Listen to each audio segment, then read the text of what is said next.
tukaj gledamo na to, da svoje slušatelje ali pa, bomo rekli, sogovornike v tem programu, probamo izzvati, pa predvsem jim razširiti področje. Nepremičnina ni samo stanovanje, nepremičnina ni samo hiša.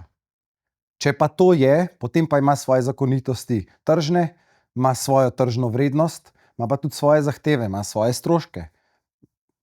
In tukaj probamo eno široko, celotno, kompleksno sliko odpreti, zato da mogoče lahko vlagatelji videli, da je en sektor portfelja lahko nepremičninski, hkrati pa so tudi drugi produkti, kamor lahko vstopajo, in ne samo nepremičnina. Seveda, Slovenci smo zelo, zelo nagnjeni k temu, da pristopamo k lastniški strukturi v nepremičnino, s čimer ni nič narobe.